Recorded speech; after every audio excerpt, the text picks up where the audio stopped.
Hola, ¿cómo están? Ahora vamos a hacer la segunda parte del video donde o estamos resolviendo problemas muy variados sobre el tema de las series numéricas, ¿ya? Entonces vamos a resolver el problema 6 que dice que tenemos una serie con un n factorial dividido por n elevado a 100, ¿ya? Y voy a comentar de que en realidad este 100 podría haber sido, por ejemplo, 10.000 y no nos cambiaría la respuesta. ¿Ya? Vamos a comentar cómo lo haríamos, asumiendo de que, o mejor dicho, verificando de que cuando tenemos límites, cuando tenemos series con factoriales y potencias, tenemos que verificar de que efectivamente la serie numérica sea estrictamente positiva. En este caso, fácil darnos cuenta porque n factorial ya sabemos que siempre es positivo porque no está definido para los negativos. Podría estar definido para los reales, ¿ya? Con la función gamma. Pero en series numéricas siempre vamos a tener n factorial positivos y con números enteros. Y el n elevado a 100 es positivo porque el n es positivo y si está elevado a una potencia par, va a seguir siendo positivo, ¿ya? Entonces, la regla no escrita dice que cuando nosotros tengamos factoriales o potencias en el argumento o en el término general, mejor dicho, de la serie, vamos a ocupar siempre el criterio del cociente y lo que nos podría pasar es que fuera no concluyente, ¿ya? Y ahí tendríamos que hacer otro análisis, pero ahí entramos en un terreno un poco más avanzado, ¿ya? Donde tal vez tengamos que hacer alguna aproximación hacer algún acotamiento, pero como digo, si no resulta con el criterio perdón, si no resulta con el criterio del cociente, quiere decir de que el problema efectivamente es algo avanzado, sí que tengo factoriales, ¿ya? Pero vamos a ver qué pasa primero antes de comentar eso. Entonces, aquí me va a quedar n más 1 factorial elevado a dividido por n más 1 elevado a 100 y abajo tengo que poner el término general original, por lo tanto pongo n factorial y n elevado a 100. Entonces, al igual que cuando tengo exponenciales, potencias, factoriales, tengo que agrupar los factoriales con los factoriales y los polinomios con los polinomios y las potencias con las potencias. ¿Ya? Esa es la regla no escrita. Entonces vamos a decir primero que arriba tenemos un n más 1 factorial dividido por n factorial agrupando, ¿ya? Pero a este límite le faltan cosas porque le falta el otro término. Y el otro término vamos a decir de que es n elevado a 100 dividido por n más 1 elevado a 100. Por álgebra de límites vamos a asumir, mejor no, iba a hacer álgebra de límites, pero todavía no lo quiero hacer, ¿ya? Lo que vamos a decir de que n más 1 elevado a 100 está agrupado con el n elevado a 100, ¿ya? Antes de hacer agrupamientos y ese tipo de cosas, vamos a simplificar y factorizar y tarjar lo que podamos con respecto a los n factorial. Entonces aquí vamos a poner como observación, es bastante lógico, pero n más 1 factorial se puede escribir como n más 1 por n factorial, ¿ya?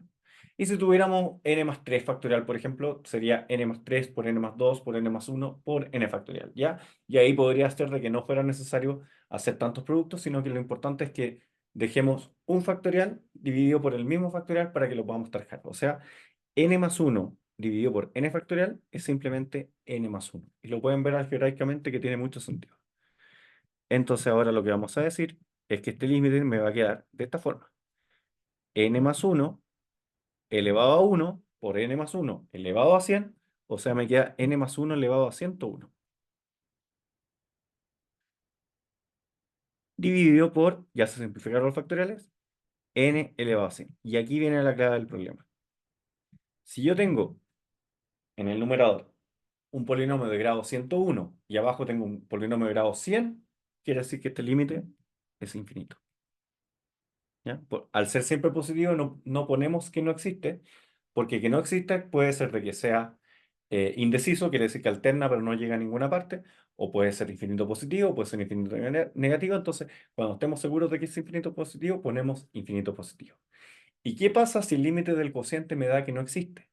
Quiere decir de que a sub n más 1 es más grande que a sub n. Por lo tanto, la sucesión no es decreciente. Por lo tanto, esto dice, o esto implica, lo voy a hacer en rojo porque es otra conclusión, que el límite cuando n tiende a infinito del término general, o sea, de n factorial dividido por n elevado a 100, es infinito también. ¿Ya? Es otro límite, es el límite del término general. Por lo tanto, lo que vamos a ocupar es el teorema de la divergencia, pero el teorema de la divergencia no de Gauss, el método del límite de la divergencia, que dice que si el límite del término general no es cero, quiere decir que la sucesión, la serie asociada, tiene que ser divergente. Por lo tanto, esto es divergente porque no cumple la primera condición de la convergencia, que su término general tienda a cero y su término general no tiende a cero, por lo que acabamos de demostrar de que a sub n más 1, a partir de ciertos n, empieza a ser más grande que a sub n. Por lo tanto, al no ser decreciente y ser positiva, quiere decir de que no es acotada. Y al no ser acotada, no puede converger. Eso quiere decir que, por ejemplo, si reemplazamos en un n grande, no tan grande porque si no nos vamos a volver locos, por ejemplo, 100 factorial es más pequeño que 100 elevado a 100, porque 100 factorial es 100 por 99 por 98, dividido por 100 elevado a 100, que es 100 por 100 por 100 por 100. Sigue siendo más grande el denominador que el numerador. Pero quiere decir de que a partir de cierto n, que no importa que no lo obtengamos, la sucesión, lo vamos a escribir como para n mayor que un cierto n mayúscula.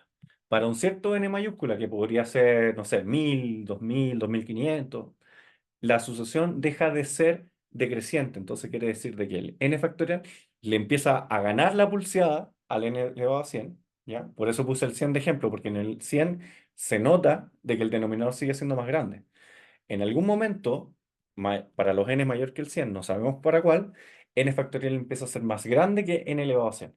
Y en ese momento quiere decir de que la sucesión está sumando términos que son decrecientes. A partir de cierto término, los términos empiezan a crecer y eso quiere decir de que estamos sumando números cada vez más grandes y es una serie de ese tipo no puede ser convergente, ¿ya? Entonces, cuando el test del cociente les dé infinito, también piénsalo de otra forma. Analicemos la serie inversa. N elevado a 100, voy a pausar el video para volver a compartir. Ya, lo que estaba diciendo era que si analizamos la serie inversa, o sea, n elevado a 100 dividido por n factorial, y hacemos el criterio del cociente, esa serie me va a dar que es convergente porque el criterio del cociente me va a dar cero, porque si me da infinito, el inverso del criterio del cociente me tiene que dar cero, ¿ya? Si esa serie es convergente, quiere decir de que n elevado a 100 dividido por n factorial es convergente. Por lo tanto, si el inverso es convergente, perdón, claro, si el inverso es convergente, la original tiene que ser divergente, porque si un límite tiende a cero, quiere decir que el límite de su inverso tiene que tender a infinito, ¿ya? Entonces, esta serie vamos a decir que es divergente porque al evaluar el límite del cociente, nos da infinito. También hay profesores que dicen que como da infinito, se da a entender de que también es mayor que uno. Por lo tanto, el test también me sirve para cuando el límite del cociente me da un número mayor que uno, ¿ya? Pero también se puede analizar desde el punto de vista del término general. Si el límite del cociente es infinito, lo vuelvo a repetir, el límite del término general no es cero, ¿ya? Así que hasta ahí la respuesta del problema 6. Continuamos con el problema 7. Ya, entonces para el problema 7, de nuevo tenemos una serie numérica que combina ahora polinomios con potencias. Entonces, lo que vamos a hacer es analizar el límite del cociente. Recordamos de que el límite del cociente o de la razón se ocupa siempre que tengamos exponenciales con polinomios o exponenciales con factoriales o exponenciales factoriales y polinomios, ¿ya? Y lo que nos va a pasar con los polinomios es que los polinomios en general se van a agrupar de una cierta forma y las exponenciales se van a agrupar de una forma distinta. Y tenemos que hacer simplificaciones y cuando lleguemos a un límite que podamos resolver, concluimos. Entonces, el límite del cociente para esta sucesión tiene que ser empleado para el término siguiente, o sea, 5 elevado a n más 1, dividido por n más 1, que es lo que cambia el n, elevado a 5. ¿Ya? Ahí tiene una asimetría el problema, porque 5 elevado a n y n elevado a 5. ¿Ya? Hay gente que ya está sospechando qué va a pasar con este límite, y es algo muy parecido a lo que vimos en el problema pasado, donde decimos que en general los polinomios se comportan de una cierta forma, los factoriales de una cierta forma y las exponenciales de otra, ¿ya? Entonces, cuando combinamos ambas cosas, vamos a ver que se empiezan a repetir algunos patrones, ¿ya?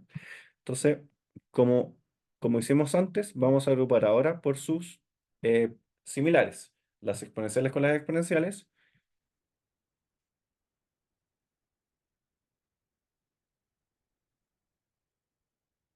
y los polinomios con los polinomios, respetando la coherencia. Al igual como cuando se simplifican los factoriales, 5 elevado a n dividido por 5 elevado a n es simplemente 5. Por lo tanto, aquí vamos a colocar 5 por el resultado de este límite, que hay gente que ya sabe cuánto da, ¿ya? No importa que sea n elevado a 5, n elevado a 8 o n elevado a 1000, lo importante es el coeficiente del término dominante. Aquí multiplicamos por n a la quinta, dividido por n a la quinta. El n a la quinta entra al paréntesis que está elevado a la quinta como n. Por lo tanto, cuando yo hago la simplificación, aquí me queda 5 por el 5 de afuera, y aquí me queda, ese es un n, entendiendo infinito. Esto es 1 dividido por 1 más 1 sobre n, pero cuidado, aquí tienen que agregarle el 5 sí o sí. Aquí pueden poner el 5 o no ponerlo, porque 1 elevado a 5 sigue siendo 1. Pero 1 más 1 sobre n elevado a 5 no es lo mismo que 1 más 1 sobre n elevado a 1. Pero lo que sí puedo hacer es que como el 5 es un número finito, no tiene nada que ver que haya un 5 afuera, me refiero al 5 en el exponente, este término tiende a cero, ¿ya? Si el exponente fuera n, ese límite tendería a e elevado a el número que está multiplicado aquí. En ese caso sería e, ¿ya? Como no es infinito el exponente, ese límite simplemente vale 1 elevado a 5. 1 elevado a 5 dividido por 1 elevado a 5 es 1, y 5 por 1 es 5. ¿Qué es lo importante de ese límite? Que es mayor estricto que 1. Por lo tanto, no nos pasa lo mismo que en el problema anterior, pero sí la conclusión es la misma. Este límite, esta serie, perdón, es divergente porque el criterio de la razón para ese cociente de positivos tiende a 5 cuando los n son muy grandes. Y eso quiere decir de que a medida que los n aumentan, el 5 elevado a n es mucho más protagonista que el n elevado a 5. Así como dijimos en el problema anterior que el n factorial le gana la pulseada a n elevado a 100, el 5 elevado a n también le gana la pulseada a partir de un cierto n al n elevado a 5. Por lo tanto, a medida que voy creciendo, esa serie se empieza a parecer a la serie 5 elevado a, por ejemplo, 1000, 5 elevado a 1000, más 5 elevado a 1001, ¿ya? Y esos números claramente son enormes. Y si lo empiezo a sumar infinitamente, 5 elevado a 1000 más 5 elevado a 1001, que es una aproximación que estoy haciendo, claramente va a llegar a un número que no tiene término, no tiene fin, no tiene tope. Por lo tanto, esta serie también, al igual que el problema anterior, también diverge por el mismo motivo del problema anterior. Sabemos que la conclusión es un poco distinta porque aquí el criterio de la razón funciona porque da un número real, ¿ya? En cambio, en el otro, el número no daba número real, por lo tanto tuvimos que sacar una conclusión asociada a lo mismo, ¿ya? Pero ahí depende de cómo se los haya mostrado su respectivo profesor, porque hay profesores que dicen que cuando da infinito también es válido decir de que infinito es mayor que uno, que se abusa un poco, porque uno no debería hacer comparaciones entre el infinito y otros números, ¿ya? Entonces, hasta ahí está la resolución del problema 7. No recomiendo hacerlo por el otro camino, porque al tener exponenciales, se recomienda siempre usar el criterio de la razón. ¿Ya? Pauso el video y continuamos. Ya, entonces para el problema 8 vamos a traspasar acá y vamos a decir de que ahora tenemos solamente potencias de n, ¿ya? No son exponenciales ni son factoriales. Por lo tanto, aquí el único cambio que voy a hacer de la escritura que está inicial es que tenemos n al cuadrado por raíz de n esto lo vamos a escribir como una sola potencia. Aquí vamos a repasar el punto. ¿Ya? Entonces vamos a poner 2 es 4 medios más un medio por propiedad exponencial. Entonces tenemos n elevado a 5 medios. ¿Ya? Y lo voy a hacer así simplemente por el hecho de que em, como son solo potencias de n, me interesa evaluar los grados. Entonces voy a calcular cuánto es la diferencia de grados, le voy a llamar d, la diferencia de grados, esto no es divergencia, entre el grado de abajo y el grado de arriba, que es 1. ¿Ya? Cuidado con la diferencia de grados. Como la diferencia es 3 medios, yo sé, entre comillas, que esto ya converge. ¿Ya? Por lo tanto, mi decisión tiene que ver cómo yo analizo el problema. Entonces voy a hacerlo de dos formas. Primera forma. La primera forma es que voy a escribir, como yo ya intuyo que esto converge, lo voy a separar en dos series. La primera con n dividido por n elevado a 5 medios, que es 1 dividido por n elevado a 3 medios, la cual coincide, el 3 medios me refiero con la diferencia de grados, y más 3 veces la diferencia de grados entre el 0, entre el grado 0 y el 1, perdón, y el 5 medio. Entonces esto me va a quedar 3 veces una serie de 5, 1 sobre n elevado a 5 medios. ¿Y qué es lo que obtuve? Tengo dos series de la forma 1 sobre n elevado a p, ¿ya? Con p elevado a 3 medios, o igual a 3 medios, mejor dicho, y una serie también de la forma 1 elevado a, vamos a poner q, para que no sea la misma letra, donde el q vale 5 medios. Y ahora lo que vamos a concluir es que como 3 medios es mayor que 1, y 5 medios también es mayor que 1, cada una de las series converge por separado. Y como convergen por separado, la suma también converge. ¿Ya? Eso sería un método y con eso ya terminamos todo. Lo importante es cómo lo explican. O sea, vamos a decir de que si una serie se separa en dos, la suma, cada término por separado es convergente, la suma también es convergente. El 3 que está multiplicando solamente cambia el valor, pero no altera la convergencia. ¿Ya? Esto no hubiera funcionado si, por ejemplo, hubiéramos tenido la suma en el denominador, porque no hubiéramos podido separar en sumas tan fácil. ¿Ya? En este caso, como el numerador tiene la suma y el denominador tiene un solo término, podemos hacer esa separación de sumas. Y si alguien optativamente no quiere hacer eso, sino que quiere aplicar otro método, podemos hacer comparación al límite. Comparación, lo vamos a abreviar así como comparación asintótica, así, escribiendo en resumen, y la comparamos con la serie de la diferencia de grados, ¿ya? Y ahí es donde apuntamos a este 3 medio que hicimos en el primer cálculo. Y comparamos al límite con n elevado a 3 medios, que de nuevo sabemos que es convergente, porque 3 medios es mayor que 1. Y hacemos el límite cuando n tiende a infinito, de la que queremos evaluar, asumiendo que aún no sabemos, dividido por 1 dividido por n elevado a 3 medios, o sea, multiplicado por n elevado a 3 medios. Y si lo hicieron bien, en el sentido de elegir bien el 3 medios, que se tiene que hacer con la diferencia de grado, vamos a llegar a polinomios, o potencias de n, mejor dicho. No son polinomios porque no son enteros, ¿ya? Son números racionales, ¿ya? 5 medio racional, 3 medio racional, etcétera. Así que son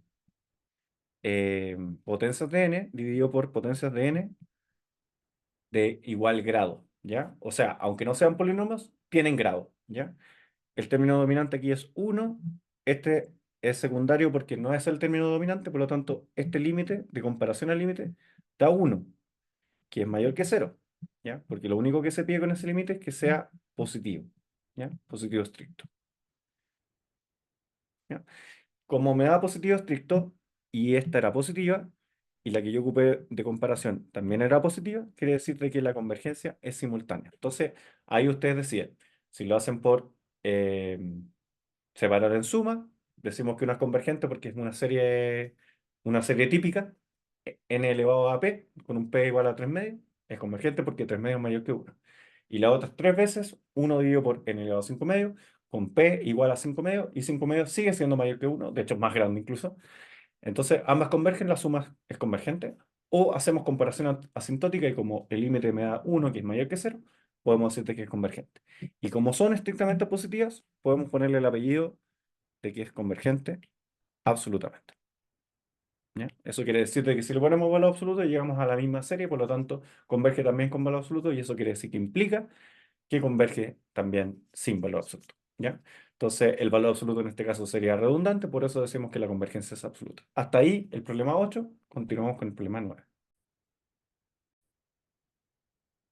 Ya, en el problema 9 ahí corregí un tema de letra porque no había concordancia entre la letra de la sumatoria y la expresión que había. Entonces, ahora lo que tenemos es una potencia de n. Entonces, cuando tengamos una potencia de n, podemos hacer dos cosas. Pero yo recomiendo que hagan el criterio de la raíz enésima. Entonces, alternativa uno, hagan el criterio de la raíz enésima de a sub n, donde a sub n es el término general. Y la otra opción es que hagan el criterio del cociente, ¿ya? Que sería a sub n más uno dividido por a sub n, ¿ya? Estos números van a llegar al mismo valor, ¿ya? Si el límite de la raíz enésima le da uno, por ejemplo, quiere decir que con el criterio del cociente van a llegar al mismo uno. En ese caso no sería concluyente, pero estoy dando solamente un ejemplo. Y yo lo que les recomiendo es que cuando tengan una potencia elevada todo a n, o a 2n, o a 3n, prefieran el método de la raíz enésima, porque el álgebra de lo que tienen que resolver va a ser más sencillo, porque si ocupan el criterio del cociente, que lo pueden hacer para verificar, es un método igualmente válido, van a llegar al mismo resultado, pero con más trabajo, ¿ya? Entonces, hay que irse, igual que la corriente, por el camino que tenga menor resistencia, ¿ya? Entonces, vamos a evaluar el límite de la raíz enésima, que es el método uno, pero ya dijimos que el método 2 funciona también. Entonces, como vamos a hacer una raíz enésima, en este caso es súper fácil porque tenemos raíz enésima de algo que está elevado a n. Por propiedades de exponenciales, eso es lo mismo que decir n dividido por 3n más 2 elevado a n dividido por n, que es 1. Por lo tanto, para cualquier n, se simplifica la raíz enésima con la potencia de n, y por eso es recomendable hacer el criterio de la raíz enésima. Y aquí vamos a llegar a un problema de términos dominantes. Multiplicamos por n dividido por n arriba y abajo, y al límite que voy a llegar es límite cuando n tiende a infinito de 1 dividido por 3 más 2 dividido por n. Recuerden de que siempre detallen, porque si ustedes hacen y llegan y concluyen de que el límite existe y vale un tercio, va a estar bien, pero puede ser que su profesor sea muy quisquilloso y diga, ¿cómo supo que era un tercio? Entonces, si hacen este pequeño paso intermedio, va a quedar más claro de por qué el límite existe y vale un tercio. Este término tiende a cero, que 2 dividido por n, a medida que el n crece, cada vez empieza a dividirse, le empiezan a tocar menos partes a cada persona, ¿ya? Entonces eso tiende a cero, y esto tiende a 1 dividido por 3 más cero, que eso es simplemente un tercio, y aquí lo importante, concluyen de que es un tercio, pero siempre especifiquen de que como es límite de raíz enésima, al igual que el límite de la razón, funciona y es concluyente para la convergencia si el límite es estrictamente menor que uno, perdón, ¿ya? Por lo tanto, esto quiere decir de que esta serie converge absolutamente porque es positivo, porque recordemos de que solamente podemos usar el criterio del cociente y la raíz enésima si entendemos de que lo está dentro de la serie, o sea, el término general es estrictamente positivo y se verifica porque n es siempre positivo, 3n más 2 es siempre positivo y por lo tanto el cociente de números positivos es siempre positivo. Si quieren, hagan este límite con el criterio del cociente, van a llegar al mismo un tercio, pero después de mucho más arduo trabajo. Así que lo vamos a dejar hasta acá. No les recomiendo que lo hagan por otro método. El cociente, ya expliqué por qué no lo recomiendo, pero les va a funcionar, ¿ya? Más trabajo, pero va a funcionar igual porque la gracia que tiene es que el criterio del cociente, no sé cuál es la razón en realidad, no sé cuál es el motivo. En algún momento creo que lo aprendí, pero ahora no lo recuerdo. Pero tiene que ver con una relación entre que el cociente em, intenta aproximar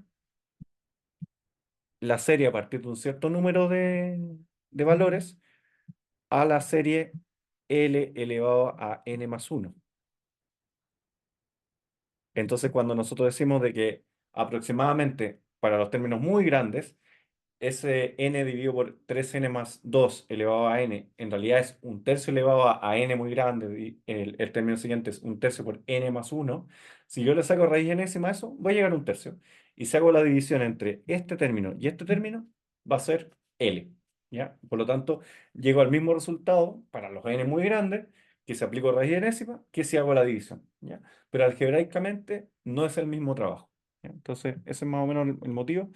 Ahí no está todo fundamentado matemáticamente, pero se entiende cuál es la idea. La idea del criterio de la razón es que trata de aproximar una serie que no es geométrica a una serie geométrica. Ese es más o menos el, el motivo. ¿Ya? Entonces ahora sin pausas vamos a resolver el problema 10 y justamente me alegro poder resolver el problema 10 porque justamente transgrede una de las principales normas que tienen las series numéricas, que es, ¿qué hacemos si por el contrario los términos que están ahí son siempre negativos?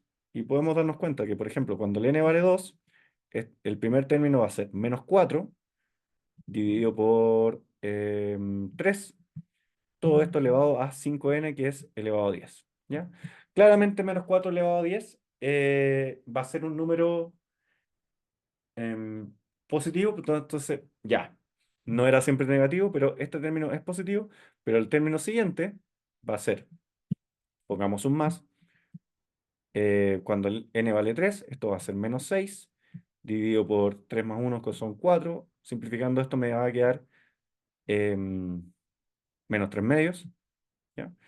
Y menos 3 medios elevado a 15, ¿ya? Y ahora sí, el 15 es un número impar, por lo tanto, menos 3 medios elevado a 15 sí es un número negativo, un número muy pequeño, pero negativo, ¿ya?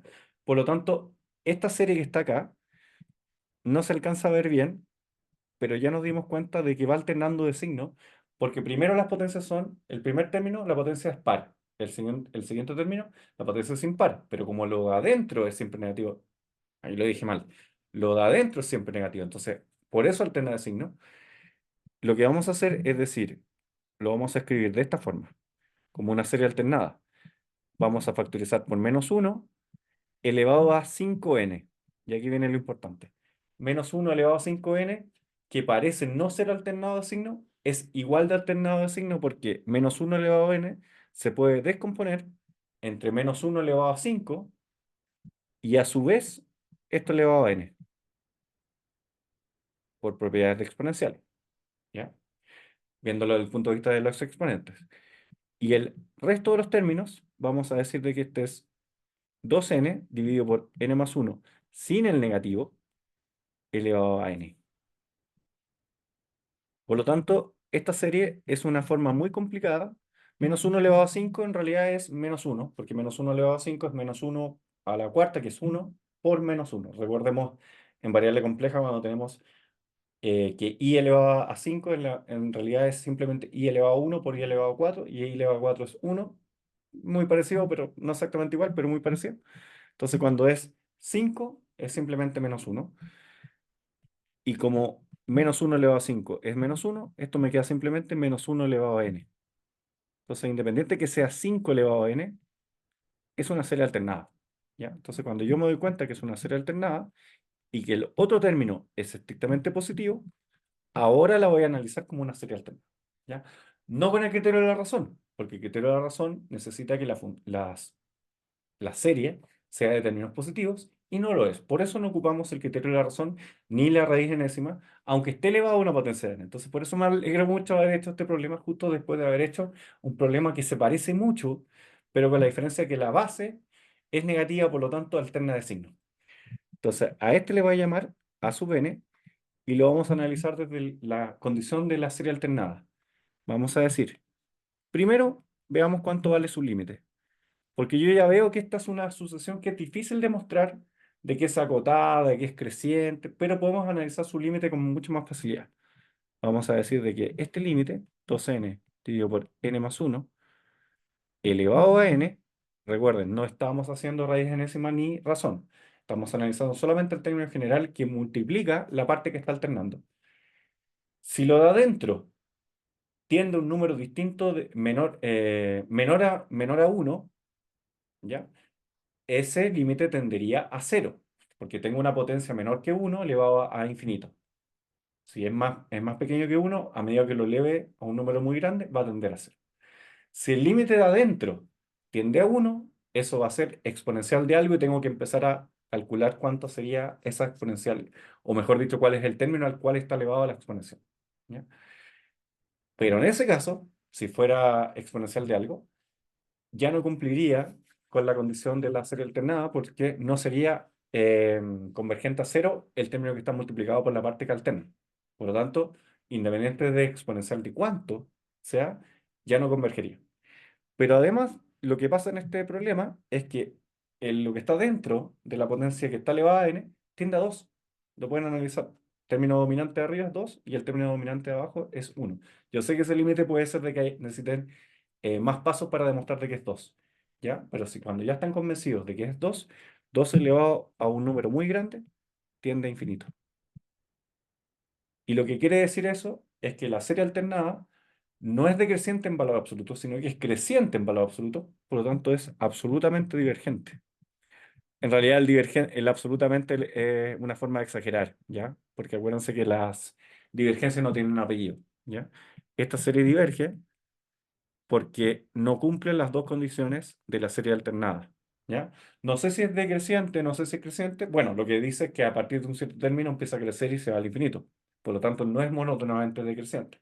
Y además, no converge a cero su término general. El término general me refiero a la parte que está multiplicada por la parte que alterna, ¿ya? Entonces, esta diverge por el criterio de la serie alternada. Criterio también llamado criterio de, para escribir menos, casi, Leibniz. ¿Ya? Por el científico matemático Leibniz, ¿ya? Entonces, hasta ahí los 5 problemas de la parte 2. Muchas gracias por ver, suscríbase al canal y nos vemos en la parte 3. Chao, hasta la próxima.